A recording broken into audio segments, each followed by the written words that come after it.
Hello! In this video, I'll guide you through a series of questions about the theology found in Give Thanks, written by Henry Smith Jr. Apologies if I mispronounced a name or got the songwriter wrong.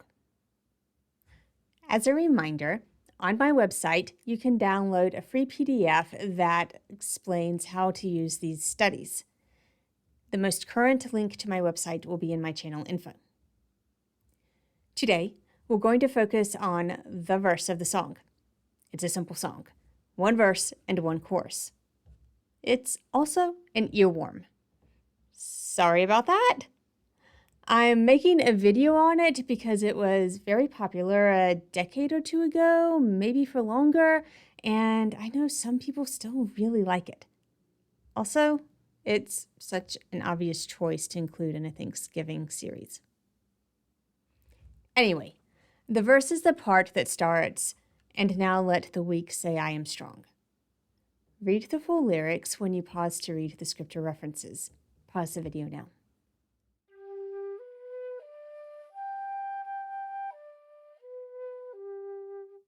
Those are pretty obvious scripture connections to this verse. If you do a bit more study and look for verses that talk about the concept without using the actual words, you may find references that give a more complex perspective or help to clarify these references. But because I want to keep these videos short, here's your first question. How do you understand the weak, strong, poor, rich commands in this song? Pause the video now.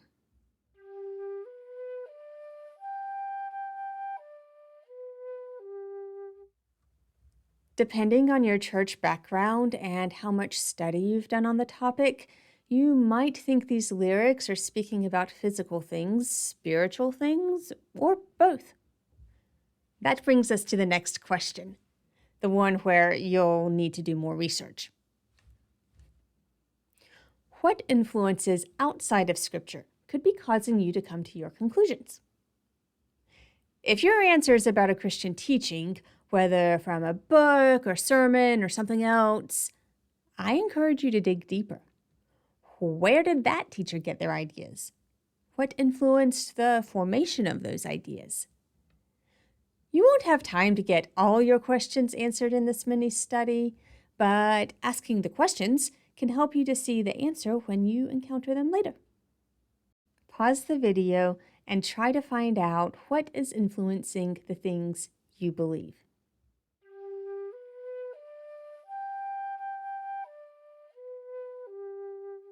If you found that last question hard to work through, if you kept coming back to saying that Scripture is the only thing influencing your ideas, maybe that's true.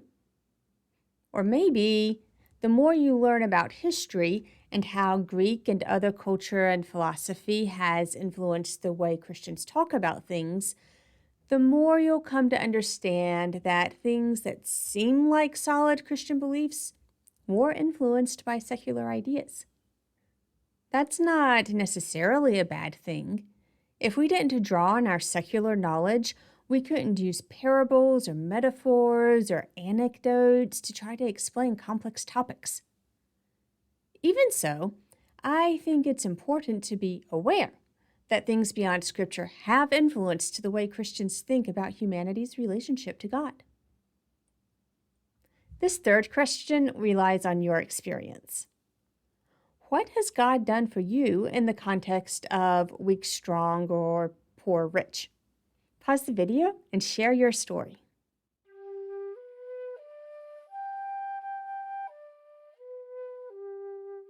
I hope that by practicing your story, it will be easier for you to remember what God has done for you and to share that with others.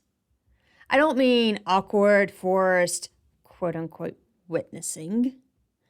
I mean when it would be natural to tell your story. I hope that by practicing it now, it will come easier then. Here's the last question. How will you use this song in church so that it is an encouragement, not a condemnation, to people who are experiencing difficulty? Pause the video now.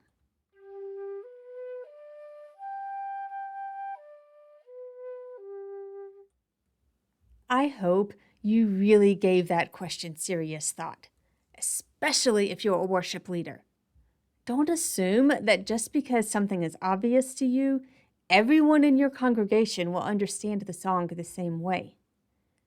And if you're not a worship leader and you feel like this song is telling you that you're a bad Christian, ask your worship leader what message they intend the song to convey. Don't ask in an accusing way, ask with curiosity. Depending on their answer, you might ask for more guidance on how they came to their conclusions, or you might come to understand the song differently, or you might find out that this isn't a church where experiencing difficulty is considered a normal part of the Christian life. Whatever you find out, you'll need to rely on the Holy Spirit and trustworthy Christians as you move forward. And once again, I've ended on a very serious note when originally I chose this song to be part of a Thanksgiving service song set.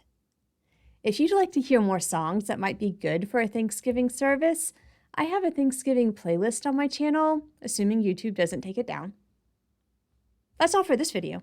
Bye! Remember, transcripts can be found on my website. The link is in the channel info. Also, if you've watched this far, please subscribe.